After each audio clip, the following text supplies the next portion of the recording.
Qué bueno que podemos estar una vez más alrededor de la Escritura, de la palabra del Señor, porque ella es la que nos fortalece, nos ilumina, nos guía.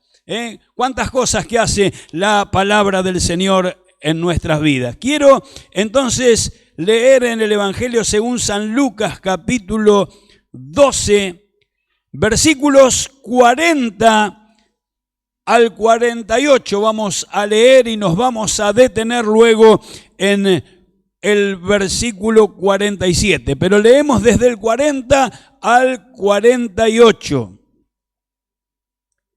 Y dice así la palabra del Señor: vosotros pues también estad preparados, porque a la hora que no penséis el Hijo del Hombre vendrá. Entonces Pedro le dijo: Señor, ¿dices esta parábola a nosotros o también a todos? Y dijo el Señor: ¿quién es el mayordomo fiel y prudente al cual su señor pondrá sobre su casa para que a tiempo les dé la ración? Bienaventurado aquel siervo al cual cuando su señor venga le halle haciendo así.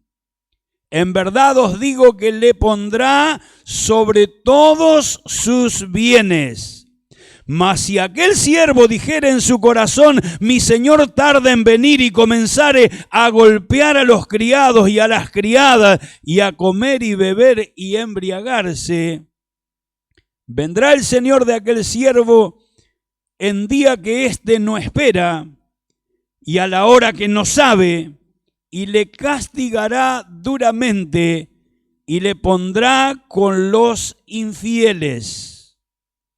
Aquel siervo que, conociendo la voluntad de su señor, no se preparó ni hizo conforme a su voluntad, recibirá muchos azotes. Mas el que sin conocerla hizo cosas dignas de azote será azotado poco. Porque a todo aquel a quien se haya dado mucho, mucho se le demandará. Y al que mucho se le haya confiado, más se le pedirá. Amén.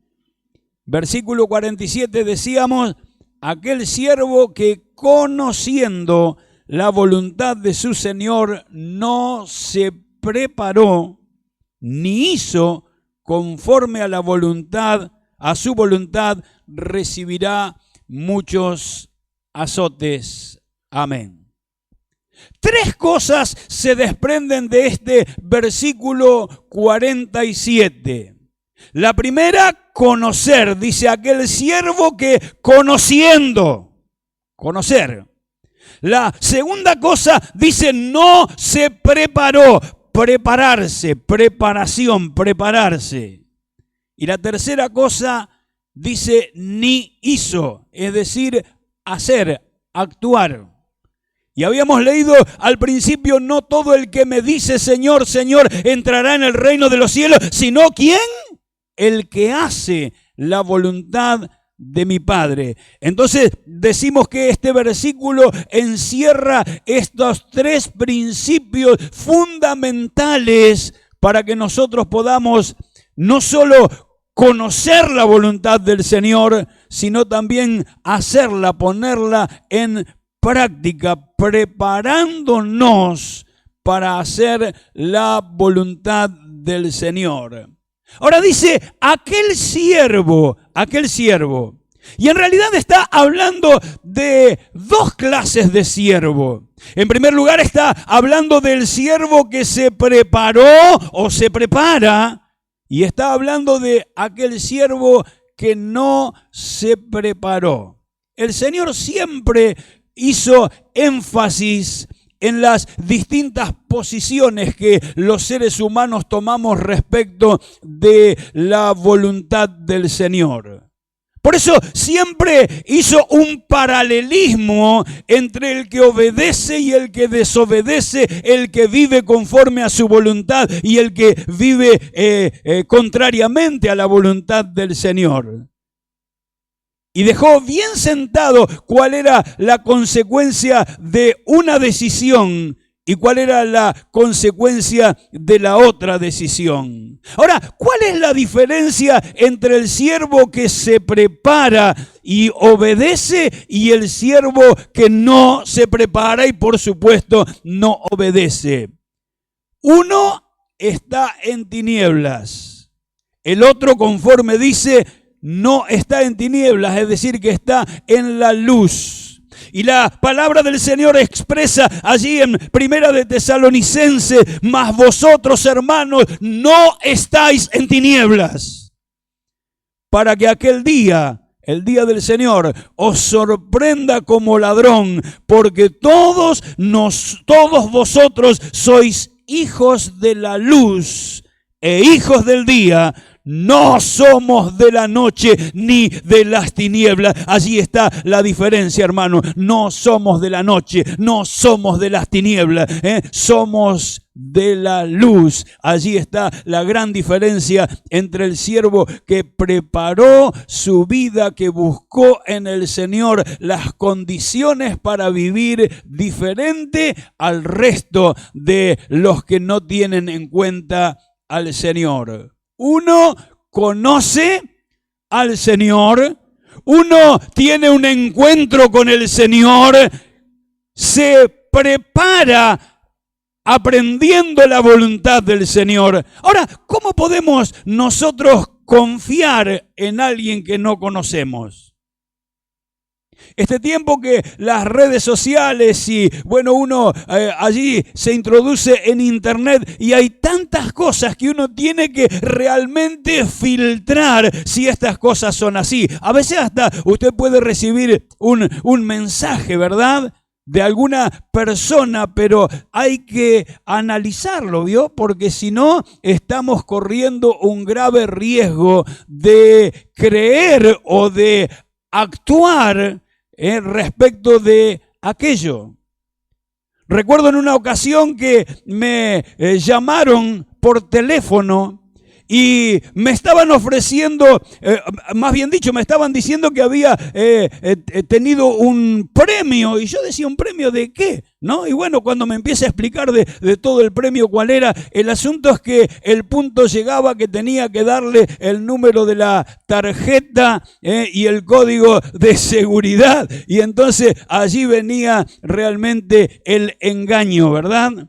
Pero tenemos que estar muy atentos en nuestra vida y fundamentalmente en lo que hace a la vida espiritual, estar preparados. Ahora, preparados, aquí dice, preparados para un acontecimiento, hermanos, que será, en la época que nosotros vivimos, será el acontecimiento más extraordinario que le toque vivir a la generación que esté viviendo en ese tiempo, y creemos que no estamos lejos de eso.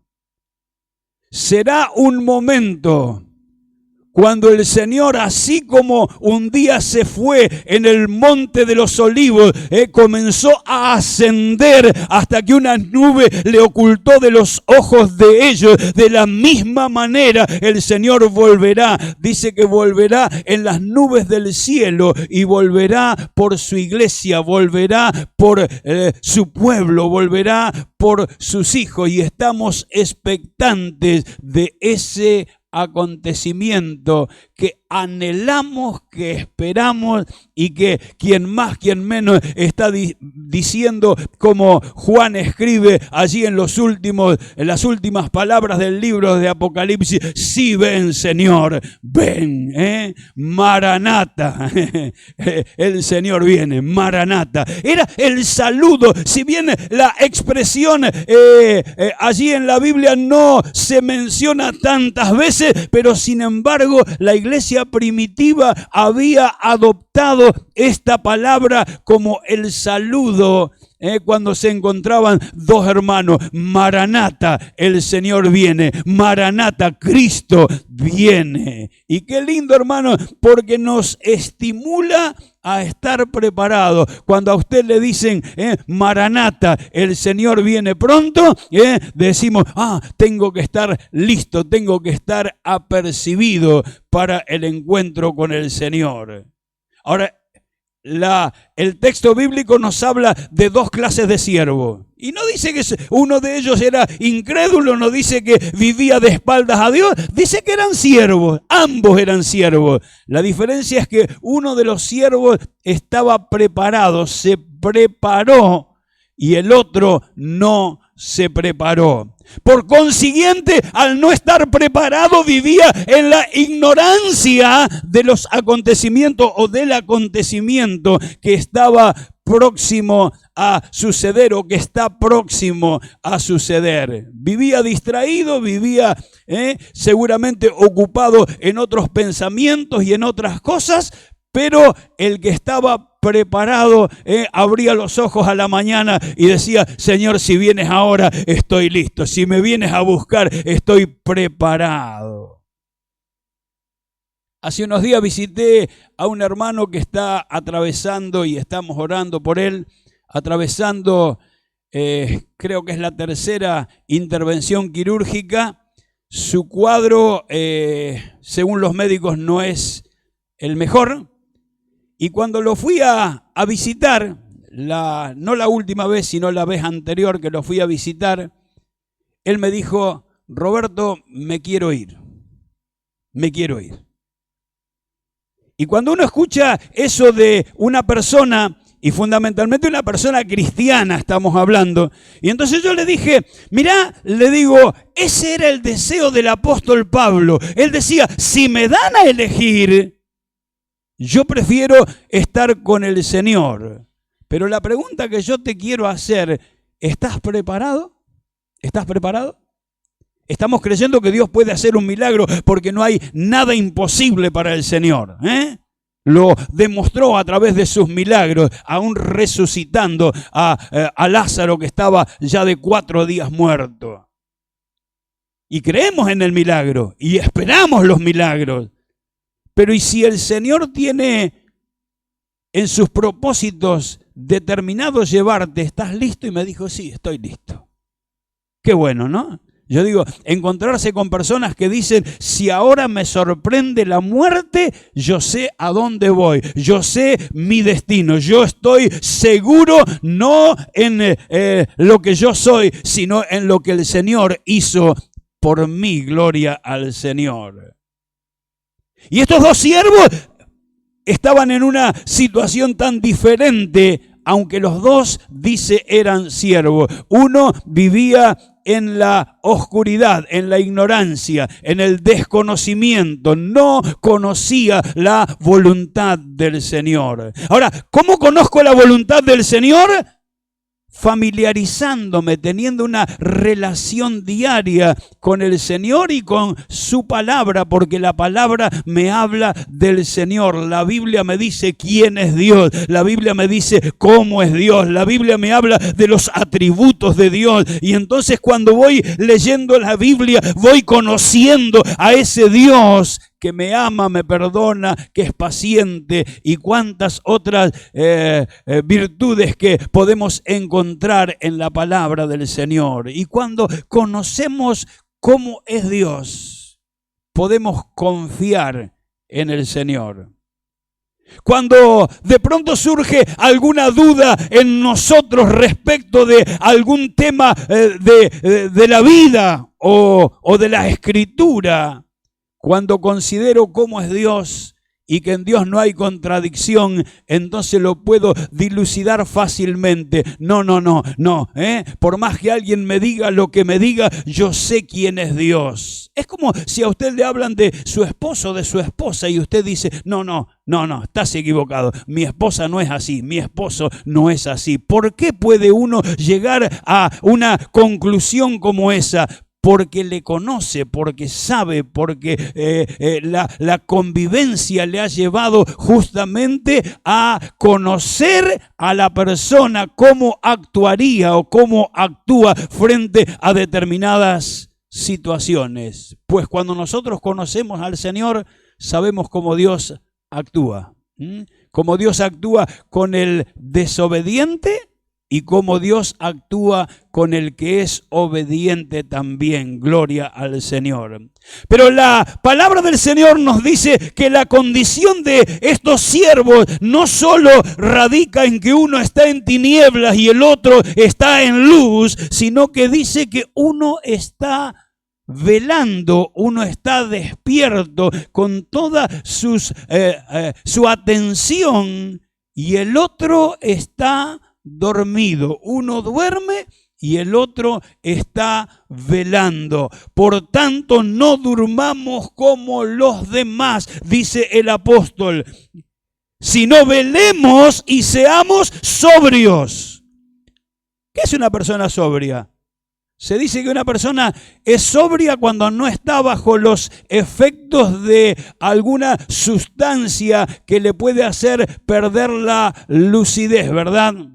Generalmente la persona que está bajo los efectos de la bebida, de las drogas o de alguna otra de estas cosas que le hacen perder de pronto la razón, decimos, no, está sobrio, está con toda la lucidez en su vida. Seamos sobrios, pues los que duermen de noche duermen. ¿Y qué decía el apóstol? Nosotros no somos de la noche, ni somos de las tinieblas, de la oscuridad. Pero hay otra diferencia, hermano. Uno de ellos hereda ira, es decir, condenación, y el otro hereda vida eterna, hereda salvación. La diferencia entre un siervo que se prepara, que busca de Dios, que conoce a Dios, que sabe e indaga la voluntad del Señor, y el otro que vive ignorando la voluntad de Dios. Porque no nos ha puesto Dios para ira, sino para alcanzar salvación por medio de nuestro Señor Jesucristo. Dios no nos puso para ira. El Señor, cuando pensó en nosotros allá antes de la fundación del mundo, nos destinó a vida eterna. Y entonces va a depender únicamente de nosotros buscarle, amarle, pedirle perdón, reconciliarnos con Dios y buscar ansiosamente la voluntad del Señor para nuestras vidas. ¿Sabe qué? Creo yo que desde el día que nos convertimos al Señor, una de las mayores búsquedas es esa, es saber la voluntad del Señor, ¿verdad? Y de pronto la vida nos confronta frente a decisiones. Si conocimos al Señor cuando somos chicos, jovencitos, las decisiones, con quién me voy a casar, qué voy a hacer, a qué me voy a dedicar, qué voy a estudiar, qué carrera voy a seguir. ¿Vio? Decisiones que hay que tomar en la vida y muchas otras, por cierto. Y nosotros vamos al Señor. Señor, ¿cuál es tu voluntad? Algunos hasta dicen, hermano, ore por mí porque no sé si la voluntad del Señor será sanarme o no. La Biblia expresa la voluntad del Señor. Y cuando nosotros estudiamos la palabra del Señor en su totalidad, bajo el contexto de la palabra, y como digo, conociendo al Señor, vamos a conocer su voluntad. Y dice que aquel que se preparó e hizo la voluntad del Señor es el que recibe bendición de parte del Señor. Ahora, ¿en qué consiste esta preparación? No estamos hablando del inconverso, de la persona que todavía no conoce a Cristo. Estamos hablando de aquellos siervos que sirven o que debieran servir. Y dice que tomaron distintas actitudes. Sin embargo, uno de ellos está orando y velando. está absteniéndose de todo mal. Absteneos de toda especie de mal. Se está santificando y dice que debemos santificarnos por completo, preservándonos irreprensibles delante del Señor. Debemos acordarnos de lo que hemos recibido, dice la palabra del Señor. Debemos guardarnos del pecado, de la desobediencia, de pensamientos que nos conducen a apartarnos de la vida que Dios exige, arrepentirnos cuando nos equivocamos, retener lo bueno examinándolo todo, y de esta manera entonces podremos ir acomodando nuestra vida y conociendo la voluntad del Señor, ¿verdad? Porque llegará el momento en que tendremos clara la voluntad del Señor en nuestra vida. Ahora, ¿cuál es la recompensa o qué es lo que recibe el que se prepara? ¿Y qué es lo que recibe el que no se prepara ni hace la voluntad del Señor? En primer lugar, uno dice, será administrador de todos los bienes, le pondrá sobre todos sus bienes, es decir, que Dios le otorgará dones, le otorgará acceso a su presencia, le otorgará respuesta a la oración, es decir, le va a conceder la posibilidad no solo de relacionarse, sino de ser beneficiado con toda la gracia y el poder del Señor, mientras que el otro dice que se le asignará un lugar con los incrédulos, con los hipócritas. Qué terrible, ¿eh? Entonces allí será la diferencia de el que se preparó, el que conoce la voluntad, el que se preocupó por conocer la voluntad del Señor y por poner en práctica la voluntad del Señor, será colocado en un lugar preeminente, será colocado bajo la bendición del Señor y el Señor le dará capacidad para administrar los bienes del Señor. Mientras que el otro dice, se pondrá su parte, yo estaba leyendo eso, se pondrá su parte con los incrédulos o con los hipócritas. Y hay una traducción de la Biblia que dice, se le partirá en medio y se pondrá allí con los hipócritas, con los incrédulos. Lo cierto es que el destino de uno y del otro será tan diferente, será tan diferente.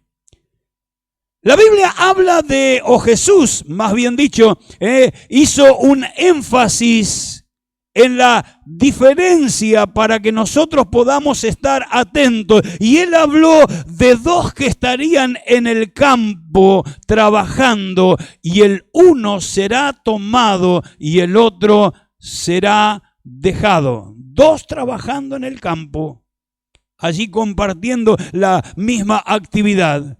El uno será tomado, será llevado y el otro será dejado. Habló de dos mujeres moliendo en un molino y la una sería tomada y la otra sería dejada. Habló de dos en una cama, durmiendo en una cama. Uno sería tomado y el otro sería dejado. Apocalipsis capítulo 22, versículos 14 y 15. Allí vamos a leerlo, Apocalipsis capítulo 22.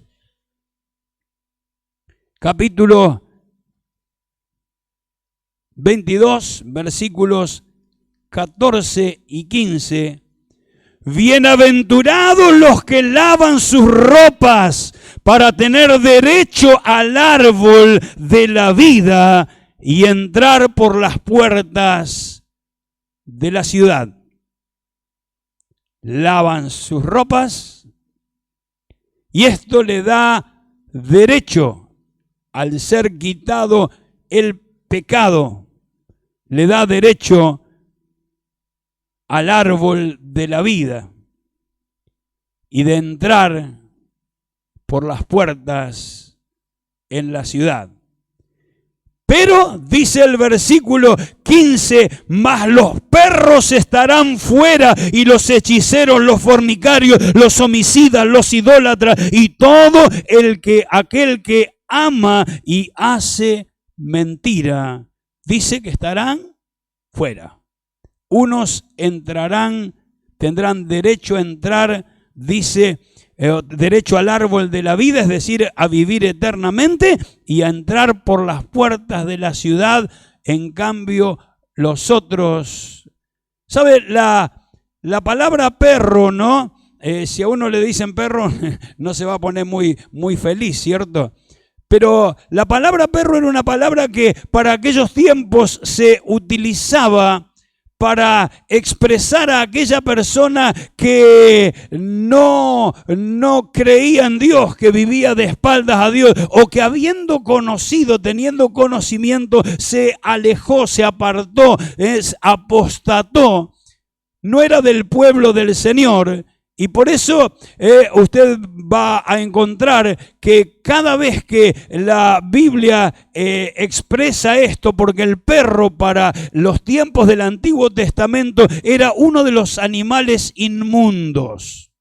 Uno de los animales inmundos, juntamente con el cerdo y con otros animales, era inmundo. Pero era el perro, por lo menos es lo que yo estuve indagando. Eran esos perros que vivían allí, digamos, en forma salvaje, vivían por allí. Entonces, ¿qué comían cuando una fiera despedazaba un animal? Estos perros iban y comían la presa despedazada o lamían la sangre. Y hay algunos ejemplos de algunos personajes de la Biblia que el Señor anticipó que serían comidos por los perros, y justamente eso fue lo que pasó. Eso fue lo que pasó. Lamieron su sangre y comieron aquel cuerpo que ya estaba muerto. Hoy nosotros, y nuestra cultura, la mascotita en casa, pero hay perros que son, parece que tienen una inteligencia muy particular, ¿cierto? Pero cuando la Biblia habla de perros, está hablando de aquellos que están destituidos de la gloria de Dios, destituidos del reino a causa de haber negado o de haber despreciado la obra de Cristo el Señor, y viviendo obviamente conforme a sus propios deseos con respecto a aquellas cosas que batallan en el alma, y dando rienda suelta a sus deseos sin tener en cuenta al Señor. Estarán fuera, y hace una lista: los hechiceros, los fornicarios, los homicidas, los idólatras y todo aquel que ama y hace mentira. Jesús muestra la diferencia, hermanos, entre el siervo bueno y el siervo malo. Jesús dice que todos los siervos, los buenos y los malos, vamos a dar cuenta delante del Señor. Es decir, que un día seremos llamados, y en el caso del buen siervo, será premiado, será recompensado según su obediencia, según su fidelidad al Señor. Y en el caso del siervo malo, recibirá ciertamente la consecuencia. Y los azotes serán determinados por cuanto nosotros sabíamos. Por el conocimiento que nosotros tenemos, vamos a ser azotados más o azotados menos, o no azotados. Eso lo determina el Señor. Pero ciertamente el conocimiento. Recuerdo en una ocasión un hermano con quien tuve relación por muchos años, nos conocimos por muchos años, y él se justificaba. Había llevado una vida muy sin conocer al Señor, ciertamente, pero había llevado una vida muy disipada y demás. Y ahora, bueno, había conocido al Señor, estaba sirviendo al Señor, y un día en una charla que estábamos teniendo allí, él dijo, bueno, él había dejado a su esposa, tenía otra pareja. Cuando él conoce al Señor, él entiende, porque justamente cuando se convierte, se entera que su ex esposa también se había convertido y sus hijos también estaban convertidos al Señor, y eso hace que se reconcilie con su legítima esposa, y entonces vuelvan a vivir, y hasta el día de hoy están viviendo juntos, ¿verdad? Pero él se justificaba diciendo, bueno, yo en aquel tiempo no conocía al Señor. Así que un poco se justificaba. Y recuerdo que un hermano le dijo, hermano, yo te hago una pregunta. Cuando vos engañabas a tu esposa, cuando vos ocultamente de los ojos de tu esposa la engañabas, ¿vos no sabías que eso estaba mal? Y sí sabía. ¿No sabías que no debías ser infiel? Y sí sabía, pero lo hacías igual. Bueno, ese conocimiento es el que Dios utiliza cuando nosotros nos queremos justificar. Sabiendo que es malo, lo hago igual, entonces soy expuesto al castigo o al azote, de acuerdo a tu conocimiento. Y por eso, hermano, el que sabe hacer lo bueno y no lo hace, le es contado por pecado. ¿Vio?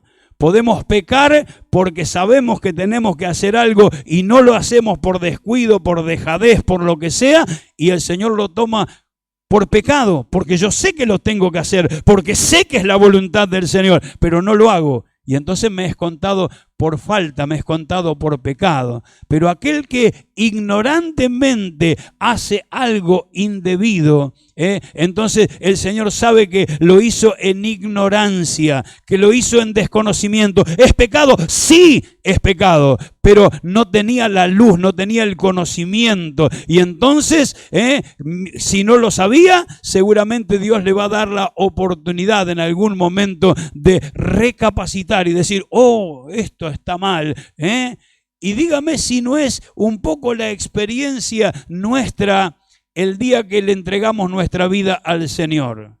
Le entregamos nuestra vida al Señor, no conocíamos mucho de Él. Fuimos aprendiendo quién es el Señor y cómo Dios actúa y los atributos del Señor y lo que Dios demanda y lo que Dios dice que no hay que hacer. Y en la medida que fuimos creciendo en el conocimiento del Señor, fuimos descubriendo, oh, esto está mal, no tengo que hacer más esto. Y fuimos dejando de lado, nos fuimos limpiando, abandonando prácticas, costumbres, hábitos, vicios, y los fuimos abandonando. Y de pronto avanzamos otro tramo en el camino del Señor y el Espíritu Santo nos hace ver, oh, pero esto está mal, yo no tengo que hacer esto. Y allí abandonamos nuevamente aquello que no era correcto para abrazar la voluntad del Señor. Aquel siervo que se preparó, dice la Biblia, aquel siervo que conociendo la voluntad del Señor se preparó y actuó.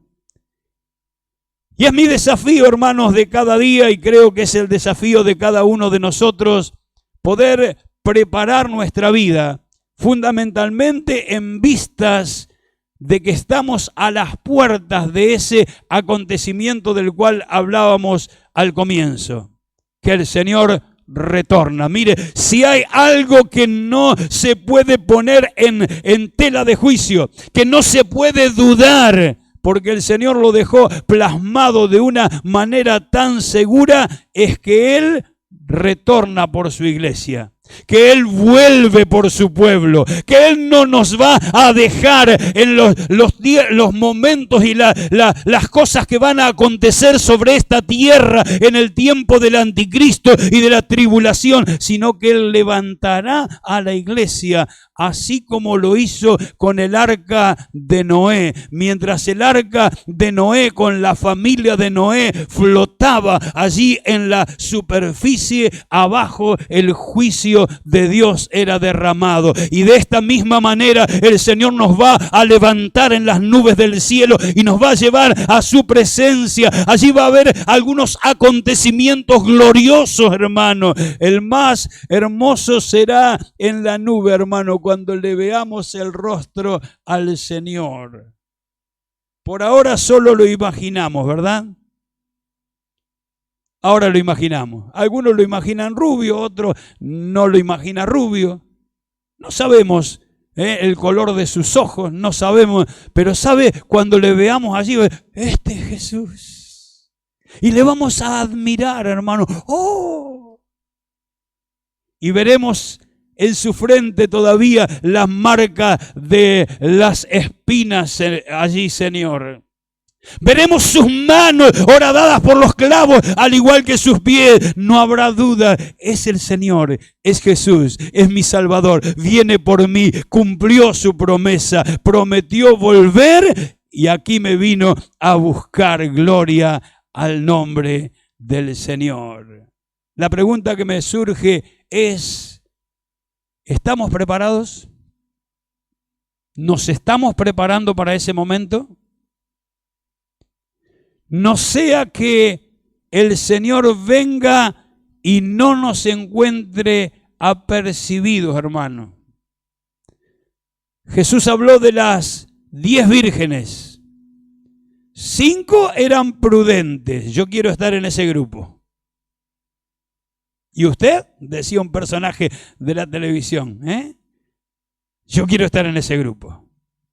No solo llevaban la lámpara, dijeron, si el esposo se llega a tardar, vamos a necesitar aceite. Así que no solo la lámpara, también un depósito con aceite para cubrir la eventualidad si de pronto se tardaba. Pero las otras 5 dijeron, no, seguramente que va a venir enseguida, y no tuvieron la prudencia de almacenar aceite, y cuando llegó la medianoche se apagaban las lámparas y fueron a las otras, préstennos aceite. No, si les prestamos aceite, nosotros también nos vamos a quedar sin aceite. Vayan y compren. Y mientras fueron a comprar, llegó el esposo, entró y cerró la puerta. Y cuando aquellas llegaron y llamaron a la puerta, dijo el Señor, ábranos. No, ya era demasiado tarde. Tenían que haber estado en el momento de la llegada del esposo. Que nos ayude el Señor, hermanos, en este tiempo. Y cuando yo leía y preparaba esta palabra, pensaba en el tiempo que nos toca vivir y la necesidad de conocer profundamente al Señor a través de su palabra. La necesidad de preparar nuestra vida para el encuentro con el Señor, para ser levantado. Nunca me voy a olvidar, era jovencito y había un campamento de jóvenes, y en ese campamento de jóvenes la enseñanza hablaba justamente de la venida del Señor por su pueblo. Y el pastor quiso dar un ejemplo y entonces dijo, ¿cuántos saben lo que es un imán? Todos sabíamos lo que era un imán. Dijo, si yo pongo partículas metálicas, pongo acerrín, pongo distintos elementos sobre una mesa y de pronto paso el imán por arriba, ¿qué es lo que va a ser atraído hacia el imán? Todo lo que tenga propiedades para ser atraída, es decir, que sean metálicas, con propiedades para ser atraído. Y entonces dijo, cuando el Señor venga en las nubes del cielo, será como si fuera ese imán, y todos los que tengan propiedades, todos los que tengan el Espíritu Santo morando en ellos, todos aquellos que se santificaron y se limpiaron, serán atraídos en las nubes del cielo para morar para siempre con el Señor. Pero quien no tenga las propiedades, como este caso, uno será tomado, el otro será dejado. Uno ascenderá y el otro quedará expectante hasta que el Señor descienda en persona allí en el Monte de los Olivos. Pero ya, hermanos, ese tiempo, la única posibilidad de salvarse será cambiando la vida por la vida. No quisimos o no quisieron aceptar el sacrificio de Cristo como la sustitución por mi vida, entonces tendrán que pagar, si es que pueden, con su propia sangre, siendo fieles en un tiempo que será tremendamente difícil. Y allí sí que no quiero estar. Por eso tenemos que estar preparados. El Señor viene en cualquier momento. Viene repentinamente. Viene sin aviso, hermano. Sin aviso. Será repentinamente. Y el que esté preparado se irá. El que no esté preparado se quedará. Nos ponemos de pie. Oramos al Señor. Y nos preparamos también para el servicio de la cena del Señor. Padre querido, en esta mañana, Señor, esta palabra que tú has colocado en mi corazón y que estuvo, Señor, trabajando en mí durante todos estos días, Señor, posiblemente no he podido, Señor, decir todo lo que tú querías decir en esta mañana. Pero, Señor, aquello que ha venido a mi mente y a mi boca, Señor, lo he expresado con el anhelo y el deseo que lo que falta tú lo completarás. Tú lo mostrarás. Tú, Señor, a través de tu Espíritu Santo, aplicarás esta palabra en mi vida y en la vida de cada uno de los que estamos aquí escuchando. Señor, estamos necesitando, Señor, vivir, Señor, ese tiempo donde velemos, donde estemos despiertos, donde estemos sobrios, donde estemos esperando, Señor, y que esa expectativa de tu venida me mantenga en limpieza, en santidad, abandonando toda práctica, Señor, que te deshonra, abandonando todo vicio, abandonando todo aquello, Señor, que no contribuye a la santificación, la cual es un requisito, Señor, para poder alcanzar tus moradas eternas. Por eso, Padre querido, en esta hora te pedimos nos ayudes a estar sobrios, a estar atentos, a estar apercibidos, a conocerte, a buscarte, a llamarte, a estudiar tu palabra, Señor, para conocer tu voluntad y practicarla, ponerla en acción, Señor, a fin de alcanzar en esa hora y en ese momento aquellas propiedades, Señor, que van a permitir que nos encontremos contigo en las nubes del cielo. No será por nuestros méritos, no será por nuestros hechos, será por la gracia tuya y por la obra que hiciste en la cruz. Pero tú estás reclamándonos, Señor, estar atentos. Tú estás reclamándonos no contagiarnos del mundo. Tú estás, Señor, reclamándonos también, Señor, que vivamos en pureza, en santidad, apartándonos de todo lo malo y de todo lo dañoso. Ayúdanos, Señor. Queremos vivir ese acontecimiento con gozo y con alegría. Queremos, si nos toca, terminar nuestra carrera, como el apóstol Pablo dijera, Señor, que podamos terminar nuestra carrera con gozo. mirando hacia adelante, expectantes de esa hora del reencuentro, Señor, del encuentro contigo en las nubes. Ayúdanos, Señor, porque necesitamos ayuda, Señor. El mundo se pone cada vez más hostil. El pecado, Señor, está por doquier. Los ofrecimientos del enemigo, Señor, siguen estando allí para distraernos, Señor, pero nada nos debe distraer. Debemos tener los ojos puestos en ti. Ayúdanos que así sea, Señor.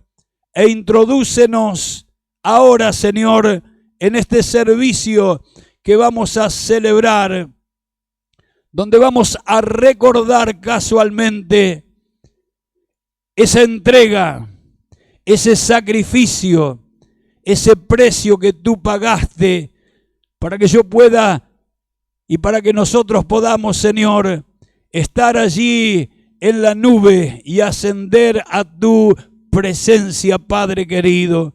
Te damos muchas gracias, nos rendimos a tus pies, te honramos, Señor. Te damos honor, te damos gloria, te damos alabanza, adoración a ti, Señor. Lo hacemos en el nombre de Jesús. Amén y amén.